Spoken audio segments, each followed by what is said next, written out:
안녕하세요. 테드쟁이 AI입니다. 자, 이번 시간에 알아볼 건 KS 규격 요소 그리스 닛불에 대해서 알아볼 겁니다. 지금 저희가 문제 본체를 그리는데 그리스 닛불이라는 게 나왔죠. 거기서 제가 좀 디테일하게 설명은 안 했어요. 그냥 이제 그런 게 있다. 그래서 어떻게 써라. 그 정도만 얘기를 했죠. 물론 이제 그 단계에서 그 영상을 보시는 분 중에 그리스 닛불이 난 뭔지 안다라고 한다면 그냥 그것만 보고 넘어가시면 돼요. 굳이 이 영상까지 보실 필요는 없어요. 그리스 닛불이 뭔지 안다라고 한다면. 근데 이제 그리스 닛불이 뭔지는 모르겠다. 라고 한다면 이제 알고 가시는 게 맞겠죠. 자, 그래서 이제 그리스 닛불에 대해 설명을 할 겁니다. 자, 여기 보면 이렇게 이제 그리스 닛불, 이게 우리 시험 때 볼 수 있는 케이스 교육표거든요. 이렇게 나와 있는데, 실질적으로 제가 케이스 교육표를 갖고 올 때는 이제 우리 시험 때 볼 수 있는 것도 갖고 오지만, 제가 이제 정리한 거, 실제 KS 규격에 나와 있는 내용이 좀 더 많이 기입되어 있는 걸 갖고 오는데 얘는 그러지 않았습니다. 그러지 않은 이유가 얘는 폐지됐어요. 실제 현재는 폐지된 상태입니다. 자, 그 폐지에 대한 내용은 좀 뒤에서 다루고요. 일단은 그리스 닛불이라는 게 뭔지 먼저 알아야겠죠. 자, 그리스라는 용어와 닛불이라는 용어가 섞인 겁니다. 그러려면 일단 그리스라는 게 먼저 뭔지를 알아야 돼요. 그리스가 뭐냐? 이거는 아시는 분도 계시고 모르시는 분도 계시고 뭐 그렇습니다. 아시는 분들은 이제 어렸을 때라든가 아니면 지금이라든가 취미로 이제 RC카 아니면 이제 어떤 회전체가 들어가는 가동이 되는 가동용 제품들을 좋아하시는 분들, 어떤 가동 부품들을 좋아하시는 분들이 취미를 갖고 계신 분들이 그리스라는 걸 많이 접했을 거예요. 그래서 가동 부분에 이제 윤활제로서 그리스가 활용이 되죠. 만약에 이제 그리스가 뭔지 모르신다 보면, 그 이제 가동부의 윤활제다라고 생각을 하시면 돼요. 그럼 이제 우리가 지금 풀고 있는 문제를 기준으로 생각을 해보면, 가운데 있는 축이 돕니다. 돌면서 이제 그 마찰을 줄여주기 위해서 옆에 베어링이 사용이 되죠. 그래서 마찰을 줄여주는데 윤활제가 왜 필요하냐? 베어링을 사용해서 이미 마찰을 줄였지 않냐? 자, 일단은 베어링이라는 게 안쪽에 이제 볼이 있고, 그 다음에 롤러가 있습니다. 그 볼이나 롤러가 닿아 있는 면적이 전체적인 면접촉에서 선접촉으로 바뀌어요. 그거는 베어링 쪽에서 제가 설명을 했죠. 그러면서 마찰력이 혁신적으로 줍니다. 거기다가 한 가지 더 마찰력을 줄여주는 거는 얘가 마찰을 일으키는 방식이 선과 면이 닿아가지고 미끄러져서 쓸려가지고 쓸림 형태의 마찰이 아니라 안에 있는 볼이나 롤러가 어떻게 해요? 자동차의 바퀴처럼 구르죠. 굴러가지고 이게 쓸리는 게 아니라 미끄러뜨려가지고 일어나는 마찰이에요. 그렇기 때문에 마찰력이 더 줄어요. 쓸리는 마찰보다 미는 형식의 마찰은 더 마찰력이 이제 줄어들겠죠. 그래서 마찰력을 많이 줄여줄 수 있기는 하지만, 자, 어찌됐든 간에 금속과 금속이 닿아 있는 상태에서 마찰이 아예 없는 게 아닙니다. 마찰이 아예 없게 만들어준 게 아니라 줄여준 거예요. 그렇다면 금속과 금속이 닿아서 미세하게라도 마찰이 발생을 하게 되면 금속과 금속이 서로 어떻게 되냐? 깎아 먹어요. 서로를 갉아버립니다. 그렇게 되면 언젠가는 이제 갈려 나가고 거기에 이제 갈린 이물질이 끼고 그러면서 이제 점차적으로 마찰력이 더 세지게 되겠죠. 자, 그럼 이제 이런 상황조차도 좀 더 완화시킬 필요가 있는데, 그래서 이제 해줄 수 있는 게 뭐냐? 금속과 금속이 닿아 있는 그 경계에 유막을 형성시켜주는 거예요. 기름의 막을. 그러면 실질적으로 금속과 금속 표면이 직접적으로 닿는 게 아니라 유막을 통해서 미끄러지면서 닿기 때문에 부품의 파손이 혁신적으로 줄어듭니다. 그렇기 때문에 윤활제가 필요한 거예요. 거기다가 기름을 했으니까, 우리 기름칠하면 뭐예요? 미끄러가지고 미끄러지잖아요. 그러니까 마찰력도 더 줄어요. 자, 그래서 윤활제가 필요한데 그 윤활제의 일환으로 그리스라는 걸 사용을 합니다. 자, 근데 그리스 닛불은 그럼 왜 있냐? 일단은 그리스가 이제 요 안쪽에다가 이제 우리가 마찰력을 줄이기 위해서 그리스를 발라주는데, 여러분들 이제 베어링 조립하는 거 실제로 보게 되면은 깜짝 놀랍니다. 자, 베어링 조립할 때는 옆에 그리스 깡통을 하나 갖다 놓고요. 그리스가 잔뜩 담겨 있는 통을 갖다 놓고 베어링을 이제 시중에서 사오겠죠. 사온 베어링을 꺼냅니다. 꺼내가지고 조립하기 전에 뭘 해주느냐? 그 그리스통에다가 푹 집어넣었다가 뺍니다. 아예 그냥 베어링에 그리스가 떡칠이 돼요. 그 상태에서 이제 불필요한 너무 과도하게 묻은 그리스를 살짝 털어내고 그 다음에 그리스가 전체적으로 잔뜩 묻은 그 베어링을 조립을 합니다. 그러면 처음 조립됐을 때 이 장비에 있는 이 베어링에는 그리스를 가득 머금고 있겠죠.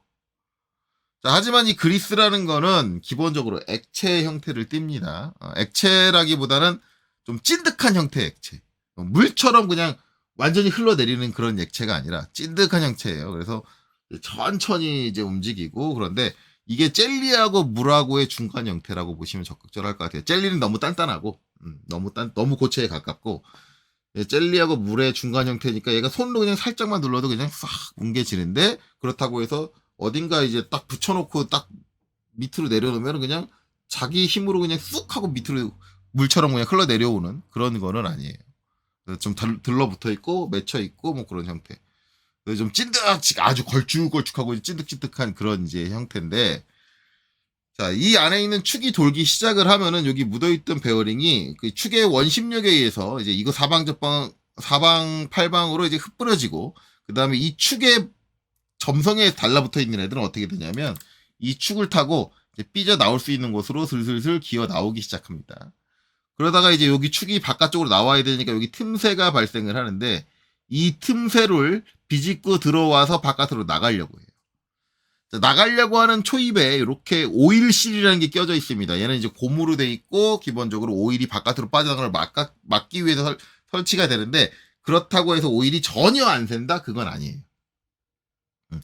많이 새지는 걸 막아줄 수는 있지만 저 오일실을 뚫고 미세하게라도 빠져나오는 애들은 존재합니다.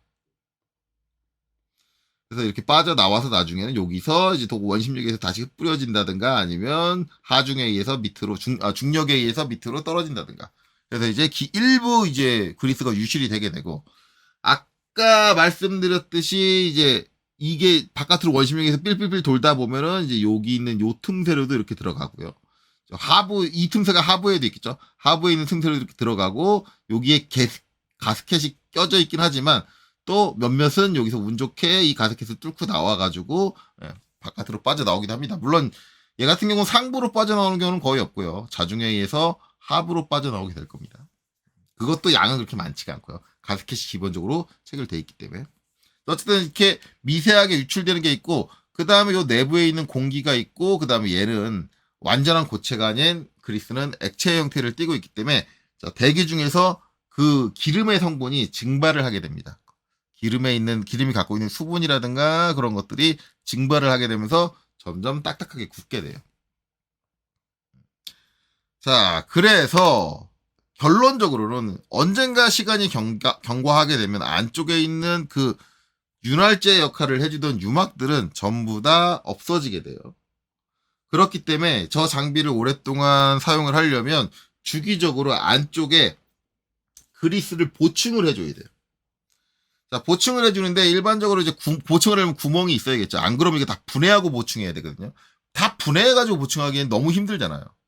자, 다시 재조립해줘야 되고. 그렇기 때문에 이렇게 상부에 이렇게 구멍을 뚫어 놓습니다. 구멍을 뚫어 놓는데 구멍을 뚫어 놓고 그냥 일반적인 마개를 사용을 하게 되면 마개를 열어가지고 한쪽에 빼놓고 그 안에다 호스 넣어가지고 그리스를 채워주고 호스 뺀 다음에 다시 마개를 찾아가지고 다시 껴주고 이 마개 같은 경우는 또 마개를 유실했다 분실했다 그러면 거기 계속 구멍이 뚫려 있고 그러면 그쪽에서 바깥에 있는 이물질이 안으로 들어갈 수도 있고 여러모로 불편하단 말이에요. 그래서 기본적으로 설치해 주는 게 바로 그리스 닛불입니다. 닛불은 얘를 분해할 필요가 없어요. 분해할 필요 없고 닛불 내부에 그리스가 들어갈 수 있는 관로가 존재를 합니다. 그래서 일단은 그리스 닛불의 역할을 정확히 보려면 닛불의 구조부터 먼저 한번 살펴봐야 돼요.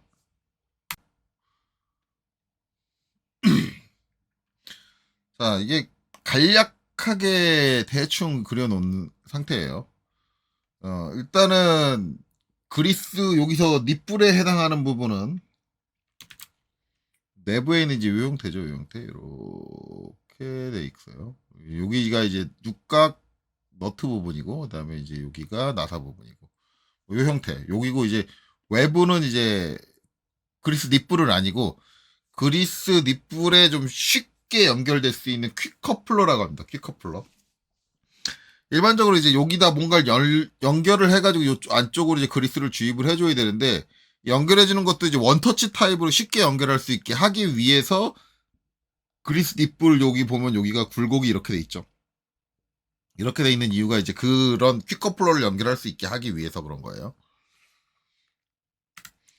그래서 이제 그리스 닛불 자체의 구조를 보면은 안쪽에 이렇게 볼이 있고요. 그 다음에 이 볼을 밀어주는 스프링이 존재를 합니다. 일반적으로 이제 이런 식으로 구성되는 거를 이제 우리가 체크밸브라고 하죠. 그러니까 역류 방지를 의미해요. 그래서 내부에 있는 액체나 유체가 우리가 원하지 않는 흐름 방향, 그러니까 요렇게 빠져나오려고 한다라고 한다면 그 안쪽에 있는 액체 또는 유체가 볼을 밀게 되겠죠. 밀게 되면 볼이 이쪽에 더 밀착하게 되고 그렇게 되면 틈새가 없어지게 되기 때문에 안쪽에 있는 액체나 유체가 반대 방향으로 빠져나올 수 없는 구조가 됩니다.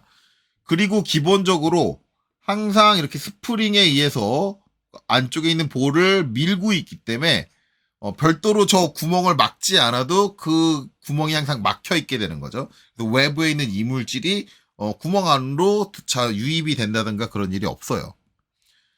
자, 그래서 마치 뚜껑을 씌운 것과 같은 그런 효과를 갖는 거죠. 자, 이 상태에서 이제 안쪽에다 그리스를 넣어야겠다라고 한다면 퀵커플러를 연결하게 됩니다.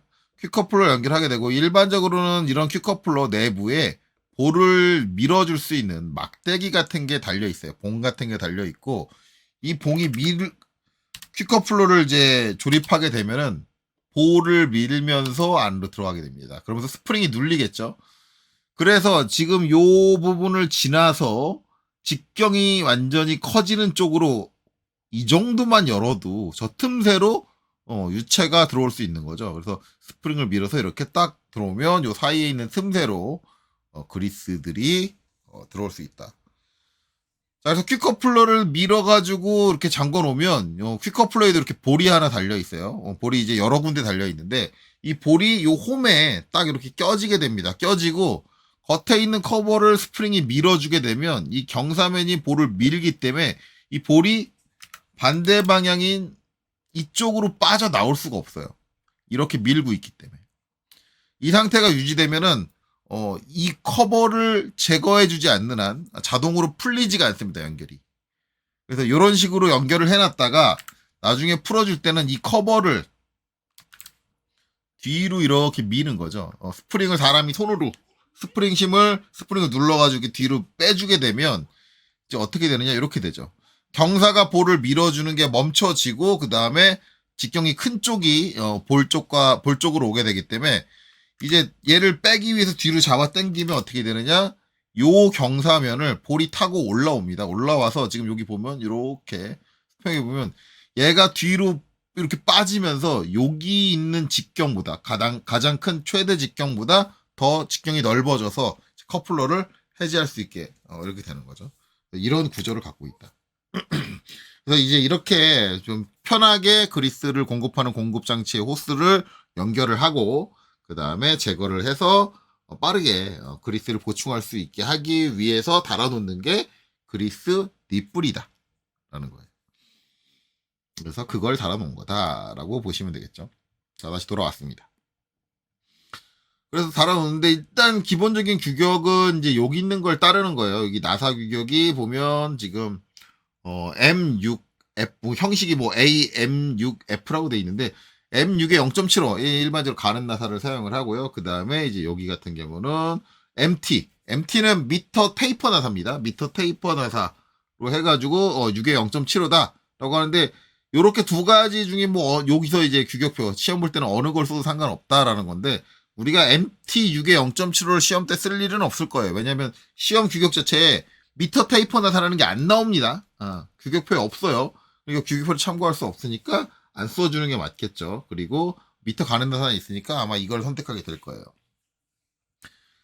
자, 근데 결론적으로는 이 그리스 닛불에 대한 규격 자체는 현재 폐지된 상태입니다. 폐지된 그 폐지 사유를 보면은 규격을 사용하지 않은 지가 오래됐으며 즉 규격을 정해놨으나 아무도 안 본다는 얘기죠. 그렇기 때문에 더 이상 관리할 필요가 없고 이제 민간의 규격으로서 알아서 하도록 두겠다라는 거죠.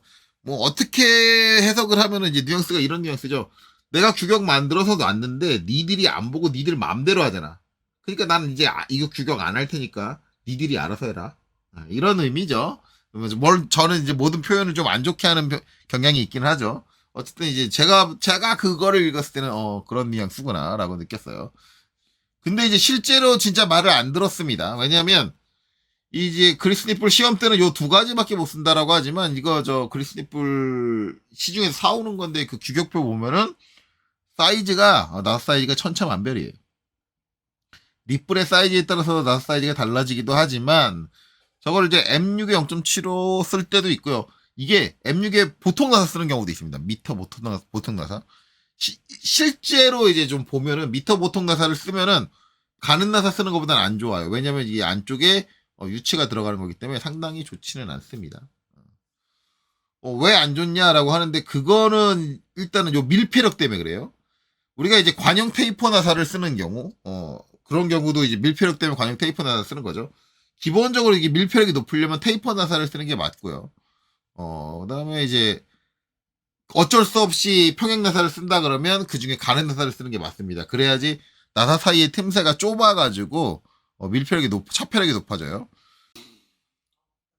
자, 어쨌든 그런 이유로 이제 정식적인 KS 규격에서는 지금 현재 사라져 있는 거예요. 그래서 자격증 시험도 웬만하면 이제는 이거에 대한 제한을 두지 않을 때가 되지 않았나. 뭐 그냥 이게 나온다고 해도 뭐 요 치수를 재가지고 그냥 뭐 보통 나사 쓰고 싶은 사람 보통 나사 쓰고 가는 나사 쓰고 싶은 사람 가는 나사 쓰고 뭐 그렇게 만들어야 하지 않을까라고 생각을 합니다.